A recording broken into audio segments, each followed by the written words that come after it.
अस्सलाम वालेकुम।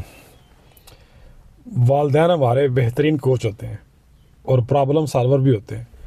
जो सा मसला भी आप उनसे डिस्कस करें, उनके पास उसका हल होता है और बड़े ही प्यारे अंदाज में औलाद को वो गाइड करते हैं। और गाइड करने के अलावा जब हम डाउन होते हैं तो हमें अपलिफ्ट करते हैं, और जब हम कामयाब होते हैं तो उनसे ज़्यादा खुश होने वाला कोई नहीं होता।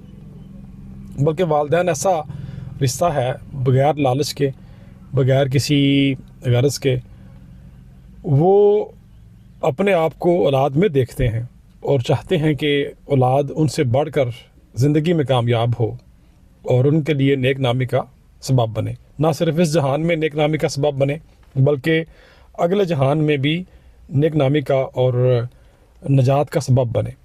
आप जानते हैं कि औलाद सदका जारिया है, और ऐसा सदका जारिया मैं समझता हूँ कि ये नस्लों तक चलता है।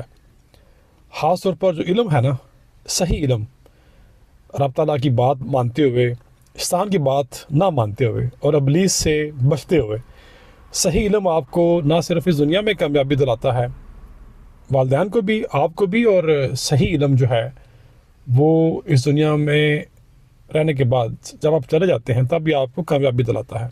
मैं रूहानी मामलात की तरफ इशारा कर रहा हूँ, क्योंकि मुसलमान होने की हैसियत से ना हमारा ये अक़ीदा है कि हमें इस दुनिया के बाद एक और दुनिया का सामना करना है।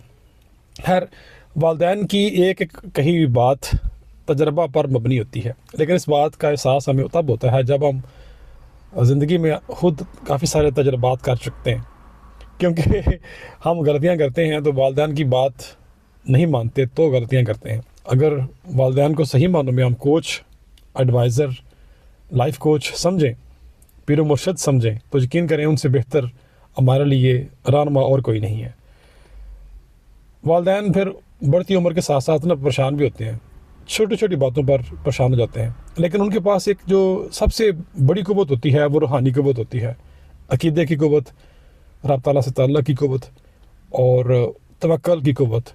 उस क़ुव्वत से ना सिर्फ वो औलाद को पालते हैं बल्कि स्पिरिचुअल कोचिंग भी करते हैं औलाद के लिए।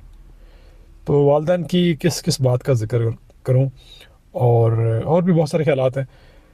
रब ताला तमाम वालदैन को सलामत रखे और हमें वालदैन के सही नक्शे कदम पर रब ताला की बात मानते हुए चलने की तौफ़ीक दे। शुक्रिया।